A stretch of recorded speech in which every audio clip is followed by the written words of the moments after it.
असफलता, फेलियर, ये शब्द सुनते ही कैसा लगता है? जैसे सब कुछ खत्म हो गया है ना? पर क्या वाकई ऐसा है?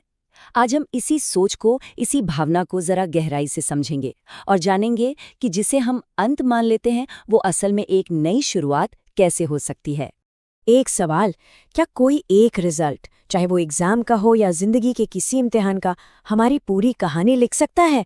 क्या ये सच में मुमकिन है? चलिए इस सवाल का जवाब मोहित की कहानी के जरिए ढूंढते हैं। तो कहानी का पहला हिस्सा है मेहनत के बाद मिली असफलता। यहाँ हम देखेंगे कि जब हमारी पूरी की पूरी मेहनत एक ऐसे नतीजे पर आकर रुक जाए जिसकी हमने कल्पना भी नहीं की थी, तो अंदर से कैसा महसूस होता है। मोहित के लिए उसकी दुनिया बस किताबों के आसपास ही सिमट गई थी।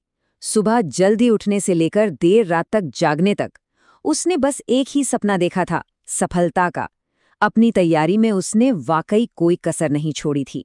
अपना सब कुछ, बिल्कुल सब कुछ दांव पर लगा दिया था। और फिर आया रिजल्ट का दिन। स्क्रीन पर बस एक शब्द था, 4 अक्षरों का एक शब्द, FAIL। और बस उसी एक पल में ऐसा लगा जैसे उसके सारे सपने एक साथ टूटकर बिखर गए हों। साल भर की मेहनत सब मिट्टी में मिल गई थी। अब आता है कहानी का दूसरा पड़ाव, निराशा का अंधेरा। देखिए, एक नतीजा सिर्फ एक नतीजा नहीं होता, उसके साथ आती हैं टूटी हुई उम्मीदें और दुनिया का दबाव। आइए देखते हैं मोहित के साथ आगे क्या हुआ। देखिए, फेल होने का दुख तो था ही, पर असली दर्द वो कुछ और था।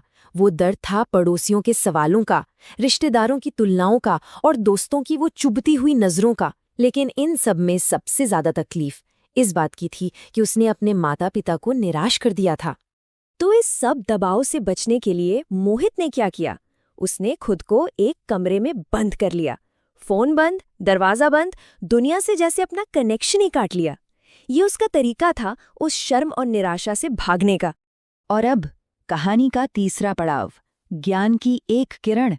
जब मोहित अपने अकेलेपन और अंधेरे में पूरी तरह डूब चुका था, तब उम्मीद की एक रोशनी बनकर आए उसके दादाजी, जिनके पास था जिंदगी का तजुर्बा।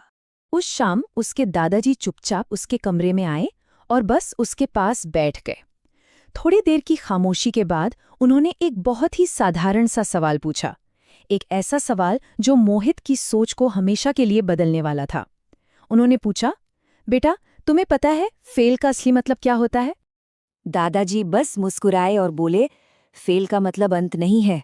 उन्होंने बताया, FAIL का मतलब है फर्स्ट अटेम्प्ट इन लर्निंग, यानी सीखने की पहली कोशिश। ये कोई फुल स्टॉप नहीं है, ये तो एक नई शुरुआत का इशारा है। मोहित ने अपनी सबसे बड़ी चिंता बताई, पर दादाजी, लोग क्या कहेंगे? दादाजी ने बड़े ही शांत मन से जवाब दिया, लोगों की परवाह मत करो। जो लोग आज बातें बना रहे हैं ना, कल वही तुम्हारी मेहनत देखकर अपने आप चुप हो जाएंगे। और बस दादाजी के उन शब्दों ने मोहित को एक नई दिशा दे दी। अब हार मानने की बजाय उसने सीखने के एक नए सफर पर निकलने का फैसला कर लिया। तो सबसे पहला काम उसने क्या किया? उसने खुद को कोसना बंद किया। उसने अपनी हार को एक सबक की तरह देखा और अपनी गलतियों को समझने पर ध्यान लगाया, ताकि वो अपनी कमजोरियों को ही अपनी ताकत बना सके। उसकी सोच में ना एक बहुत बड़ा बदलाव आया। जहां पहले वो सिर्फ पास होने के लिए रट्टा लगाता था, अब वो हर टॉपिक को, हर सब्जेक्ट को गहराई से समझने के लिए पढ़ रहा था। अब उसका लक्ष्य सिर्फ नंबर लाना नहीं था, बल्कि ज्ञान हासिल करना बन गया था। और अब कहानी का आखिरी पड़ाव, असली जीत का मतलब। 1 साल बीत चुका था। चलिए देखते हैं कि मोहित के इस बदले हुए नजरिए और मेहनत का आखिर नतीजा क्या निकला। ठीक 1 साल बाद जब रिजल्ट्स आए तो पूरी कहानी ही बदल चुकी थी। मोहित ने न सिर्फ परीक्षा पास की, बल्कि बहुत अच्छे नंबर भी हासिल किए। उसकी मेहनत आखिरकार रंग लाई थी। लेकिन उसकी असली जीत इन नंबरों में नहीं थी। असली जीत तो ये थी कि अब उसके दिल से असफलता का डर हमेशा के लिए निकल चुका था। उसने जिंदगी का सबसे बड़ा सबक सीख लिया था कि गिरना हार नहीं है, गिरकर दोबारा उठना ही सबसे बड़ी जीत है। तो इस पूरी कहानी से हमें क्या सीखने को मिलता है? 2 बहुत जरूरी बातें। पहली, कि कोई एक नतीजा हमारी पूरी जिंदगी को तय नहीं कर सकता, और दूसरी, असफलता कोई दीवार नहीं, बल्कि सीखने की राह में रखा पहला कदम है। अब एक सवाल सबके लिए, अपने आप से पूछने के लिए, अपनी जिंदगी में जरा पीछे मुड़कर देखिए, ऐसी कौन सी असफलता रही है जिसने सबसे कीमती सबक सिखाया है? इस पर जरूर सोचिएगा।